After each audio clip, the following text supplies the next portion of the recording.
Hello, welcome back to Inside the Tape with Greg Cosell on Inside the Birds. I'm Geoff Mosher with Adam Caplan, and of course, we bring back Greg Cosell to break down the tape of the Eagles' 20-17 win over the Chiefs. We already did the defense, and as I mentioned in the last show, we are contractually obligated to have Greg break down the offense for us. Some might call it offensive, Greg, and not mean that as a compliment, but hey, once again, we talk about this a lot. The Eagles did what they needed to do to win, and they did not turn the ball over. But in general, as you watched the Eagles offense, what jumped out to you?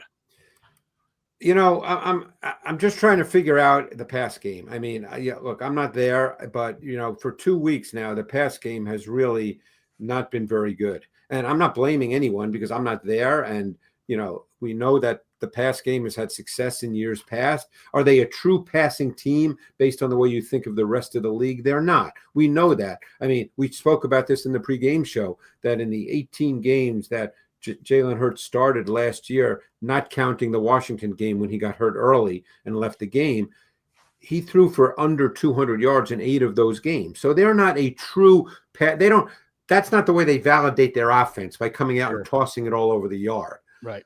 But what they did against the Chiefs until that final 28-yarder to Devonta Smith against all-out pressure, which Steve Spagnuolo did more times than I can remember any team doing in recent years, he'd thrown for like 70 passing yards or something along those lines. Mm-hmm. So, it's always easy to say, well, they won. There's no way that the coaches in the building can feel great about their pass offense right now. They just can't be. I mean, I've been doing this too long. You guys have been doing it for a long time.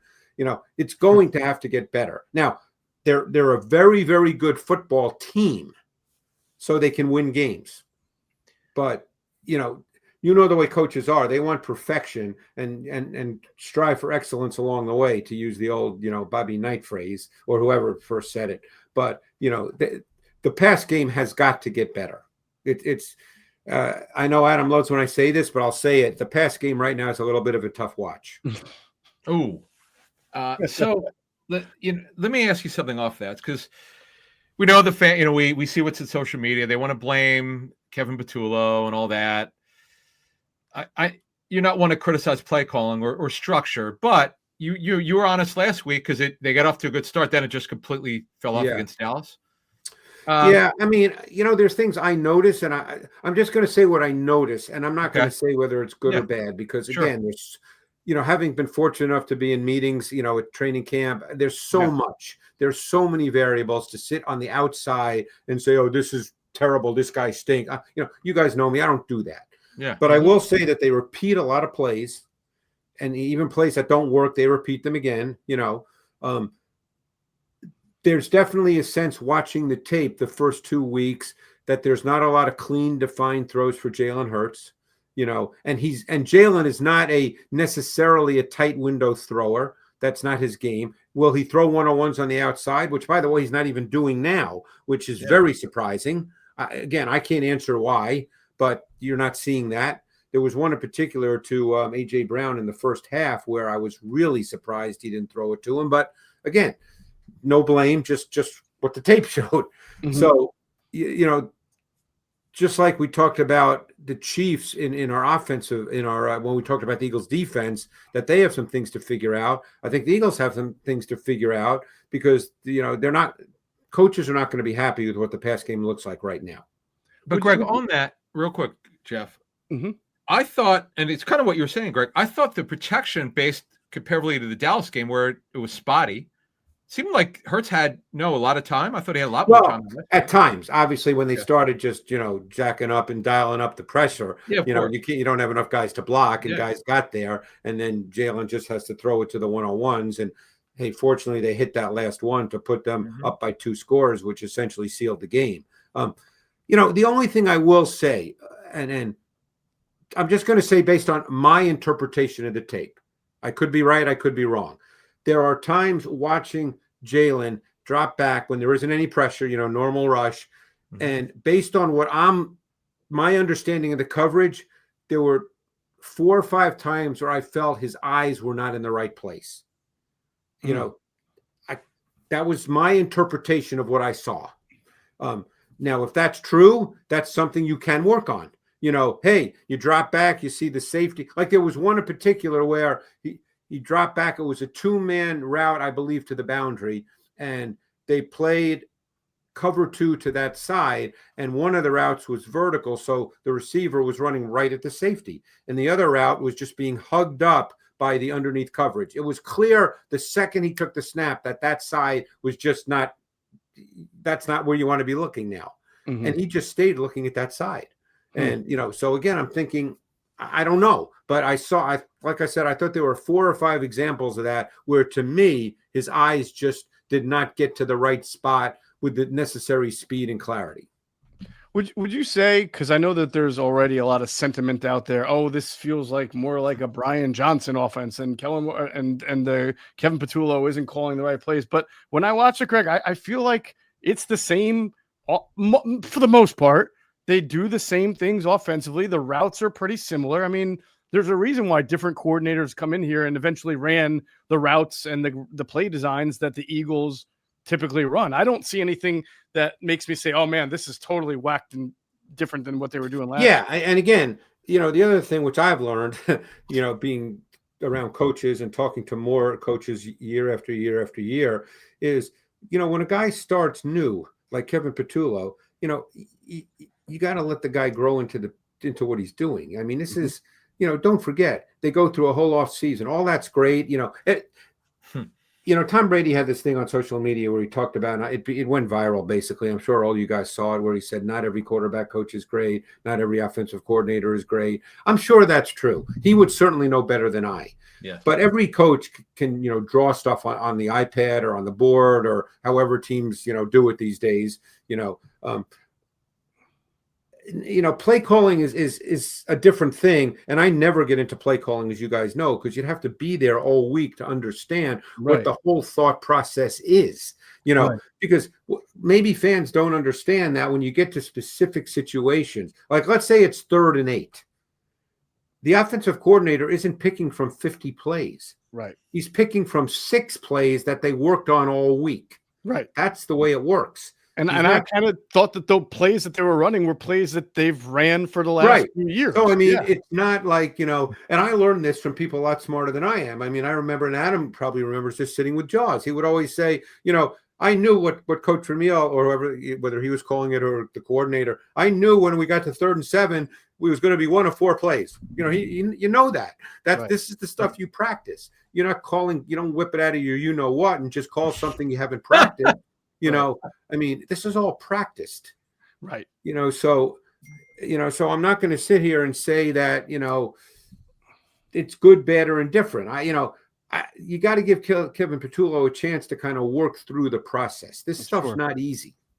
One of the things that I think is different about just from an end result standpoint, Greg, and that is probably, it's been missing for 2 weeks, and when it returns, everybody will probably be thinking back to normal, is just the whole explosive element of Saquon Barkley. I mean, he's run the ball fine. Right. I haven't seen anything weird, and I'll ask you about it, but they just haven't had that one cut that he makes, especially in the second half of games last year, where he's off to the races and sort of takes the pressure off the rest of the And that's been the difference. I mean, don't forget, normally running backs, you know, very rarely do running backs have like 4 30-yard runs in a game, you know, because Barkley's had a number of 7-yard runs, 8-yard runs, 9-yard runs. And then what was happening last year is in the second half, maybe he'd break off a 25-yarder and a 50-yarder, and all of a sudden he'd end the game with 22 for 145. And everybody would, you know, say, oh my God, you know, that's kind of, you know, those plays haven't happened. I mean,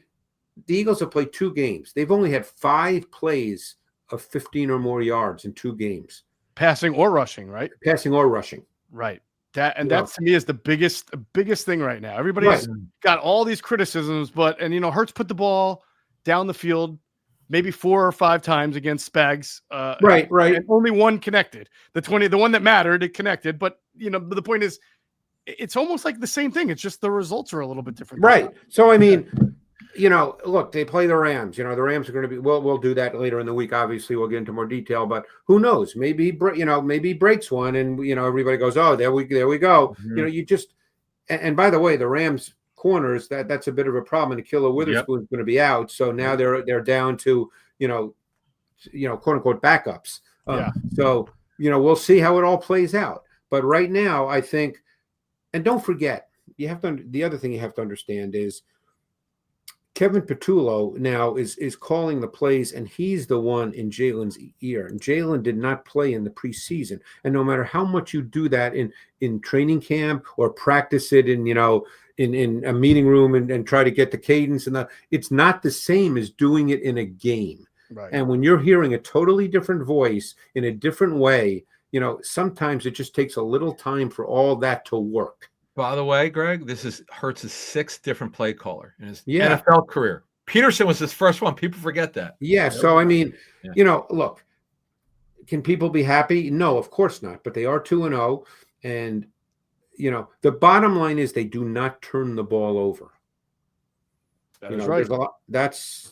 So they don't give the opponent short fields. They don't turn it over. And, I mean, they get to these short yardage situations. I mean, I believe there were 8 tush pushes in this game, if I'm not mistaken. Yeah, I think it was 7, but either way, yes, a lot. Yeah, I mean, they get into these short yardage situations, and it's unstoppable. Right. So, again, I'm not trying to defend anybody, good or bad, or say this is wonderful what their pass game is. It's not, but it's a work in progress right now. Yeah, Greg, the more you talked about it, you started talking about this last year about being a 4-down offense. Yeah. And I understood it, but I feel like I have an even deeper understanding now, because from a quarterback standpoint, when you're 3rd and 8 or 3rd and 7, and you don't have to throw to the sticks, which you can throw a 6-yarder or dump it off to Saquon in the flat, and he can get 5, and you're 4th and 2, and you can get that too. Especially if you're on there so easily. I don't want to say so easily, but honestly, it's not easy on the players, but the percentages say they're going to get it. That takes so much pressure. And that's where the hurt factor with his legs is such a big deal. Right. And that can never be discounted. I mean, people can say what they want. And, look, you guys both know from talking to people in the building. I know this from that and from watching tape for 100 years. Is Jalen Hurts the best passer in the game? Of course not. Can he make certain throws at a really high level, deep balls out, balls outside the numbers? Really good at that. Is he going to stick tight window throws between the numbers? Not very often. And in fact, they don't call a lot of those because they know what he is and what he isn't. But the legs part that he brings to the table is so critical and really changes the way defenses have to play. Mm-hmm. And he looks, Adam, you mentioned this after the opener. He does look more explosive. Really, when he runs, it's just a very decisive run. He's hard, for whatever reason. 2 years ago, he didn't run like that. Last year, a little better. This year, he's running with and just think, maybe it was 7 tush pushes and not 8. But the point is, look how many short yardage situations they get into. Yeah, I mean, think about how many teams get 3rd and 1, 4th and 1, 7 times in a game. Right. Yeah. Right. Amazing. All right. Last thing before we get to the clips, real quick. Just from a schematic and observation standpoint, without Dallas Goedert, the guy up was Kylan Granson and Calcaterra. How did they use them and Cam Latu and his snaps? What did you notice? Yeah, well, Latu only played 6 snaps. There was a couple of times he lined up as kind of an offset fullback. Right. Again, they weren't really used in the pass game because the pass game wasn't really. I didn't know what to make of the pass game as far as how they use players. So that I think that this was not a good game to talk about that. No, so I meant even as a best, was really not deployed that way. Right now, I did notice a couple of blocks where he had to block, and he was in line some, Greg. Yeah, exactly. Well, you have to because who else? I thought Latu might. I thought they might do that with Latu, but they used him, as you said. Latu only played 6 snaps. Hey, that one guy in the group chat who hit a 5-leg parlay week 1, and he wouldn't shut up about it for the rest of the season? Sounds like Caplan, right? Yeah, it could be him. It could be you, and we would all want to be you.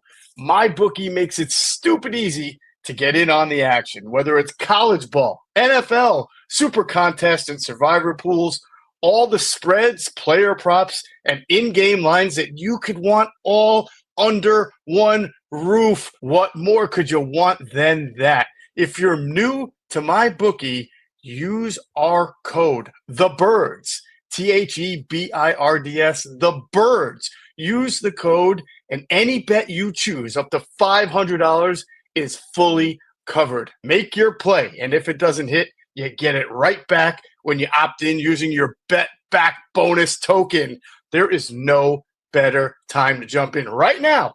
No better place to play. Football is back. Let's make some money with my bookie. Sports are all about competition. Every snap, every possession, every clutch moment matters. That same energy is what 1v1 Me brings to video games. Every single day, you can watch and stake on matchups in Madden, NBA 2K, FC, and Call of Duty Search and Destroy. All the games are streamed live. Every match has refs, and payouts are instant. And these aren't just random online lobbies. These are the best players in the scene, pros, streamers, and rivals. With season playoffs and the championship game on the line, every game matters. Over $100 million has already been paid out on the app, and the community is growing fast. If you're a sports fan, a gamer, or just someone who loves having a little extra on the line, 1v1 Me is where you need to be.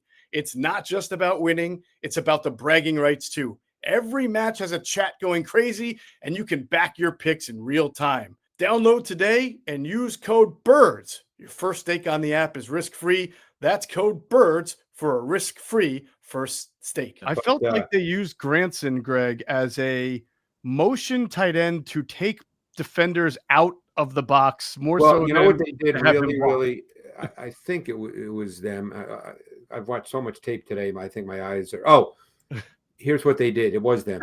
Eagles throughout the game featured tight end motion away from weak side zone run game. And the reason they did that, if you notice, what that did is it changed the strength of the offense. So in other words, the offense went from maybe a 2x2 to a 3x1. So when the tight end went, the linebackers would bump.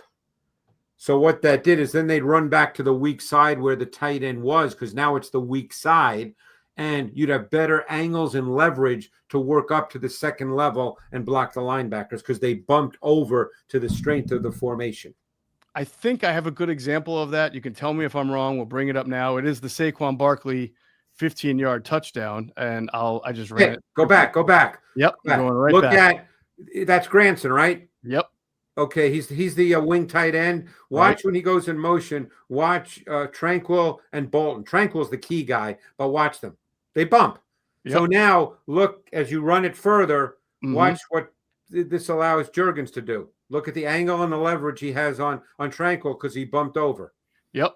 That's perfect. That's perfection. So something you said last week, Greg, and it also allows Steen to be clean to get out to who he has to block. Right. And something you said last week, I think, is illustrated with this because somebody asked you, I think, and asked Greg Cosell on Patreon, are the Eagles seeing a lot of stacked boxes against Barkley? Well, this is a 4-3, basically. Right. Because, But your point was it doesn't really matter because you can manipulate the numbers. Well, you don't have to block. You don't have to block 54 here. I mean, he's all the way. I mean, he's irrelevant. Even 32. Bolton is kind of out of the play by the time. Yeah, I always laugh, Greg, when fans will say, "Oh, you can't run against 8-man fronts." Really? You don't have to block Karlaftis either because of the Hurts factor. Right. Yeah. Right. So that motion and taking him out. Yeah. They played 8 in the box, so they stopped the run game. That's the first sign that they have the eye for idiot right on their head. I mean, it's just, I mean, come on, that's, they got 5-on-4 here, as you can see. Yeah. And that's a numerical advantage. And Barkley, as he did. And then you allow Steve to get up to Connor, who, by the way, is a very good football player. Yeah. But look, he doesn't get touched. He's not touched for the entire run. No. So, I mean, it's, that's why motion, most people probably think motion in the pass game, but motion is a big deal. That goes all the way back to Joe Gibbs with the Washington Redskins with the use of motion. He was a master because it changes strength and changes run support. And that's, one reason why you do it. Yep, absolutely. All right. I think the one you were talking about where he didn't throw it to AJ Brown might be here that you, and I'm sorry. That's it. Sorry That's it. So let's go back and look I at was why you surprised. thought it was going to Brown is AJ the Brown. boundary X.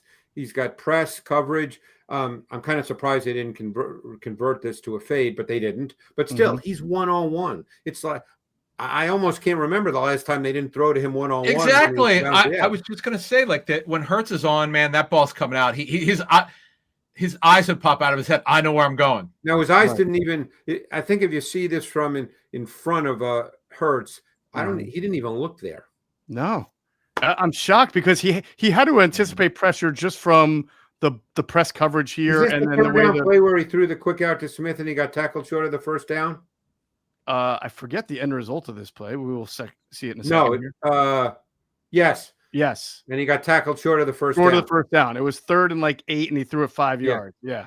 Now, again, I don't want to sit here and say Jalen's right or wrong. I don't know how he's coached. But all I know is I remember talking to an offensive coach in the league who's been doing it for 100 years, and we had a great 4-hour Zoom like 3 years ago, okay? We were just watching plays, and this guy's a good friend of mine, and he said, okay, and he showed a play like this where there was a boundary X, and he said, all right, where does the ball go? And I started, breaking down the whole play, and he said, you can stop breaking down the whole play. You're throwing it to the 101.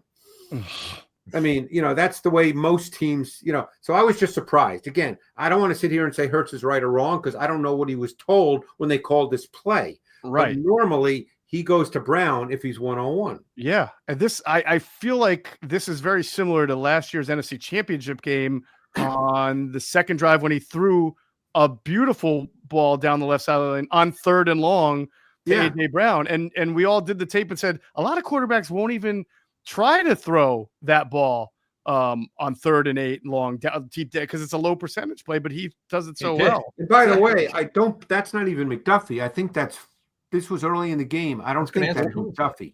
McDuffie's down below. McDuffie might be blitzing here. So yeah, I think it's Fulton. 35. I think that's Fulton. Yep. Oh, I'm going after Kristen Fulton all day. Yeah. So again, no blame because I don't know. But we've just seen in the past where that's almost a given that's where the ball goes. Right.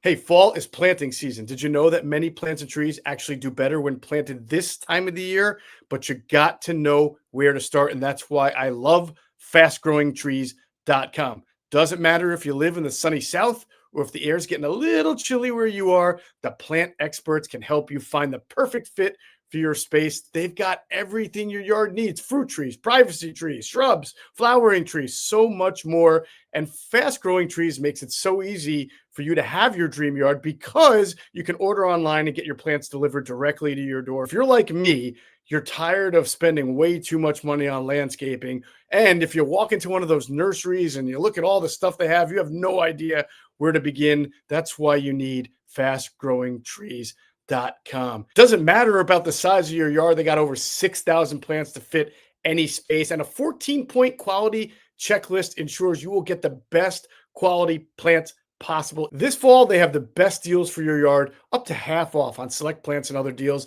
And listeners to our show get 15% off their first purchase when using the code BIRDS at checkout. 15% off at fastgrowingtrees.com using the code BIRDS at checkout. Now's the perfect time to plant. Use BIRDS to save today. The offer is valid for a limited time. Terms and conditions may apply. Check out the link below or in the show notes and support the show. This is a 3rd and 5 in the second quarter, guys. And it's going to go. It's I pulled this one, Greg. I don't know if it was in your notes, but it was a Devontae wide open on a crosser there.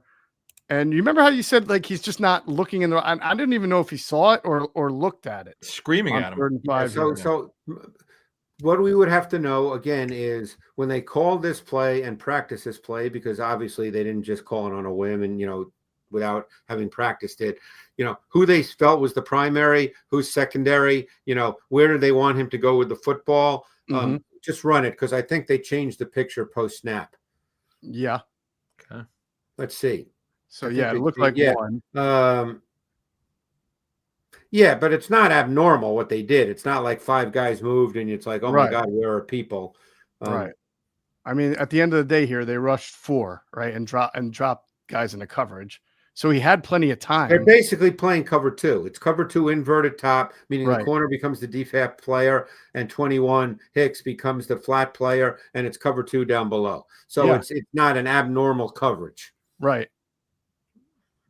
And so what happens on this play is he runs straight forward and gets Cam Jurgens called for holding because Cam has no idea he's actually going to run, and then makes a block that was considered holding here. Now, again, I don't know how he's coached, but normally when you see cover 2, okay, normally what you might do, if you're going to throw with timing and anticipation, and and which we've seen him do, by the way, is you think Calcaterra down the seam because the middle's open. So ideally, you throw it down the seam and you bend him in a little bit with your throw.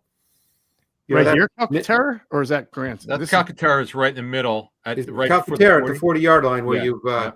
Yeah, when can you throw him that ball? Because it looks like, I don't know.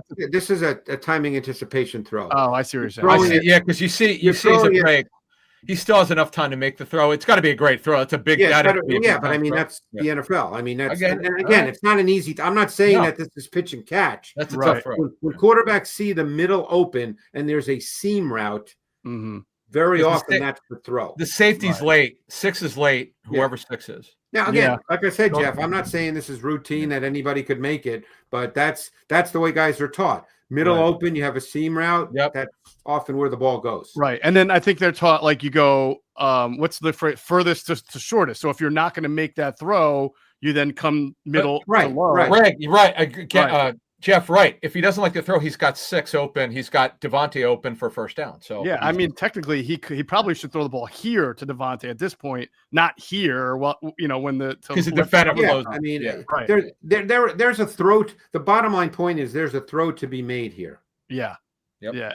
And then, so the fact that he didn't even throw it, he just ran. Yeah. Middle, so again, only he could tell you what he saw as this all happened. Right. But there's a throw to be made here. But like I said, this was, one of the plays where I thought I wasn't sure where his eyes were, and I wasn't sure, based on the route concept versus his coverage, how he was coached, and who they felt he should have thrown the ball to. Sure, right, sure. All right, the last one was one that he this is a one that he throws, Greg, but he's incomplete to Devontae down the left sideline here. Well, this was against 0. Yep. Again, 0. And he's just throwing it up. Right. This is the same play that worked. He's just throwing it up. That's what I wanted you to say. This is the exact same play in the fourth quarter that wound up being. This is fine by Jalen. He has no choice. He's throwing to the 101s, to the guy. Look, right now, Jalen is seeing that there's basically no safety that could possibly be involved in this throw. Right. So, Smith is the boundary X here, so he's just throwing it up and hoping he makes a play. That's all you can do here. You don't have enough to, time to block, and Barkley wasn't sure who to block here, so he kind of didn't block anybody. A really good throw, considering he almost got his head. Great throw, right? And that's why I pointed this out. I want because everybody knows about the play that Devontae made. Yeah, that was important. And Andy Reid used to have a phrase. He said, "We're just a hair off." When things weren't going well. And this is sort of an example because this is a play. Actually a great throw by Jalen. Right. Yeah. That's what I'm saying. It's not all on Jalen. And this play, like 8 times out of 10, I feel like Devontae makes, and he just didn't make that one. I mean, it was pretty well covered. It was. It was. That was the rookie, too. No Williams from Cal. Yeah. But this was a great throw. I mean, he had no choice. That's where you got to throw it. And, then you hope your guy makes a play, which he did later in the game against McDuffie, so that's all you can do against 0 like that. You don't want to take a sack. You're in field goal range, so you don't want to take a sack. So you get the ball out. Right. And that was my point. If he catches that ball, they score either a field goal or a touchdown that drive. Hurts has like 160 yards instead of 110 or 20, whatever he had. And then people. I also think it's more normal. One reason Spags, and he ultimately got burned with it one time, just kept increasing his blitz frequency in the 0 is because the offense, the pass game was just, he could tell that the Eagles pass game was out of sync. I mean, it had no rhythm to it at all. Right. Right. And I credit him. He gave up a lot of big plays in the Super Bowl, but he didn't back down from trying to in fact, he blitzed more probably in this game than he even did. Oh, yeah. So he didn't back down. No, it's it's look, you'd rather be 2-0 with things to work on than 0-2 or 1-1 with things to work on. Definitely. That's true. All right, so that was a snapshot of the Eagles offense. They won the game, though. They're 2-0.